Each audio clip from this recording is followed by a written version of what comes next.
Muy buenos días, queridos amigos, estimados hermanos. Hoy es miércoles 18 de junio del año 2025 y vamos a reflexionar la lección de escuela sabática que se titula La persecución a la iglesia primitiva. La iglesia primitiva realmente son nuestros precursores y tenemos en ellos una gran muestra de fidelidad y un gran ejemplo a seguir. Siempre el inicio es complicado. Los cristianos de la iglesia primitiva del primer siglo perecieron mucho porque no era fácil ser cristianos en ese tiempo, como tampoco lo es hoy. No era fácil ser un seguidor de quien había sido sentenciado a morir en la cruz del Calvario, es decir, de Cristo Jesús. Recuerden ustedes que solo los que eran considerados los peores criminales morían en la cruz.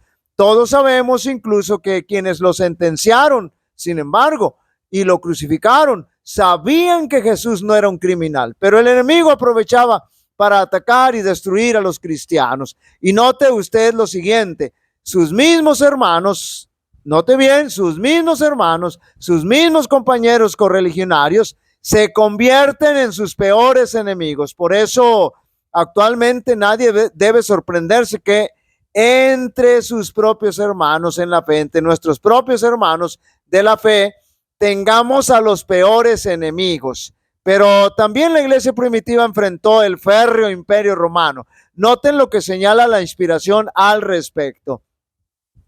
Los poderes de la tierra y del infierno se coligaron contra Cristo en la persona de sus seguidores. El paganismo previó que de triunfar el evangelio, sus templos y sus altares serían derribados. Por lo tanto, reunió sus fuerzas para destruir el cristianismo. Se encendieron los fuegos de la persecución. Noten un ensayo que nos muestra el libro de Hechos de los Apóstoles, un ensayo de lo que va a ocurrir al final de la historia de este mundo. Nos presenta el libro de Hechos de los Apóstoles de lo que ocurrió en esa ocasión y de la misma manera ocurrirá en el tiempo del fin. En aquel mismo tiempo el rey Herodes echó mano a algunos de la iglesia para maltratarles y mató a espada a Jacobo, o sea, Santiago, hermano de Juan. Y viendo que esto había agradado a los judíos, a sus propios hermanos, note bien, procedió a prender también a Pedro. Eran entonces los días de los panes sin levadura. Y habiéndole tomado preso, le puso en la cárcel, entregándole a 4 grupos de 4 soldados, cada uno para que le custodiasen, y se proponía sacarle al pueblo después de la Pascua. Así que Pedro estaba custodiado en la cárcel, pero la iglesia hacía sin cesar oración a Dios por él. Y cuando Herodes le iba a sacar aquella misma noche, estaba Pedro durmiendo entre 2 soldados, sujeto con 2 cadenas, y los guardas delante de la puerta custodiaban la cárcel. Y aquí que se presentó un ángel del Señor, y una luz resplandeció en la cárcel, y tocando a Pedro en el costado le despertó diciendo: levántate pronto. Y las cadenas se le cayeron de las manos. Le dijo el ángel: cíñete y átate las sandalias. Y lo hizo así, y dijo: envuélvete en tu manto y sígueme. Y saliendo le seguía, pero no sabía que era verdad lo que hacía el ángel, sino que pensaba que veía una visión. Habiendo pasado la primera y la segunda guardia, llegaron a la puerta de hierro que daba a la ciudad, la cual se le abrió por sí misma, y salidos pasaron una calle, y luego el ángel se apartó de él. Entonces Pedro, volviendo en sí, dijo: ahora entiendo verdaderamente que el Señor ha enviado su ángel y me ha librado de la mano de Herodes y de todo lo que el pueblo de los judíos esperaba. Note bien, sus propios hermanos lo estaban traicionando. Y habiendo considerado esto, llegó a casa de María, la madre de Juan, el que tenía por sobrenombre Marcos, donde muchos estaban reunidos orando. Cuando llamó Pedro a la puerta del patio, salió a escuchar una muchacha llamada Rode, la cual, cuando reconoció la voz de Pedro, de gozo no abrió la puerta, sino que corriendo adentro dio la nueva de que Pedro estaba a la puerta. Y ellos le dijeron: estás loca, pero ella aseguraba que así era. Entonces ellos decían: es un ángel, es su ángel. Mas Pedro persistía en llamar, y cuando abrieron le vieron y se quedaron atónitos. Pero él, haciéndoles con la mano señal de que se callasen, les contó cómo el Señor le había sacado de la cárcel, y dijo: haced saber esto a Jacobo y a los hermanos. Y salió y se fue a otro lugar. Luego que fue de día, hubo no poco alboroto entre los soldados sobre qué había sucedido de Pedro. Mas Herodes, habiéndole buscado sin hallarle, después de interrogar a los guardas, ordenó llevarlos a la muerte. Después descendió de Judea a Cesarea y se quedó allí.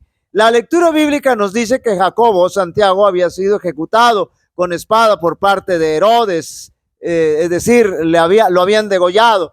Y este gobernante iba tras Pedro. De hecho, Pedro ya estaba prisionero, pero aún no había sido ejecutado. Estaba por ser ejecutado. Sin embargo, todavía no había llegado la hora. Y el apóstol Pedro fue librado milagrosamente por un ángel. Finalmente, el apóstol Pedro también muere, y precisamente muere como el Señor se lo había revelado. Cuando eras más joven te ceñías e ibas a donde querías, pero cuando seas anciano extenderás tus manos y otro te ceñirá y te llevará a donde no quieras. Dijo esto para dar a entender de qué muerte había de glorificar a Dios. Dicho esto, añadió: sígueme.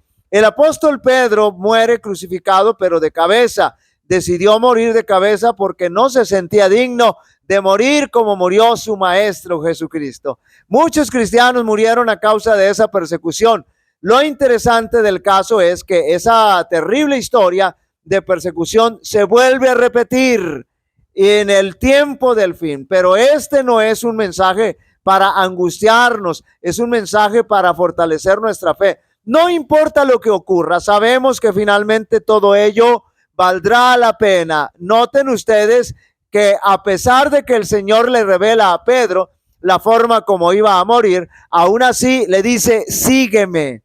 El día de la ejecución de Pedro había sido finalmente decidido, pero aún así las oraciones de los creyentes ascendían a los cielos, y mientras ellos ocupaban todas sus energías y sentimientos en fervientes apelaciones, los ángeles de Dios vigilaban al aprisionado apóstol, pero había sido colocado entre dos soldados, aprisionado con dos cadenas, cada una de las cuales estaba sujeta a la cintura de uno de los guardas. Era imposible que se moviese sin que ellos se diesen cuenta. Las puertas de la prisión estaban firmemente aseguradas y otros guardias las custodiaban. Humanamente hablando, las posibilidades de escape o rescate eran nulas, pero la situación extrema del hombre es la oportunidad de Dios. El apóstol no estaba atemorizado por su situación. Desde su restablecimiento, después de su negación de Cristo, había desafiado el peligro sin vacilar y había manifestado una noble osadía al predicar a un Salvador crucificado, resucitado y ascendido a los cielos. Mientras yacía en el calabozo, recordaba lo que Cristo le dijo: de cierto te digo, cuando eras mozo te ceñías e ibas a donde querías, mas cuando ya eres viejo extenderás tus manos y te ceñirá otro y te llevará a donde no quieras.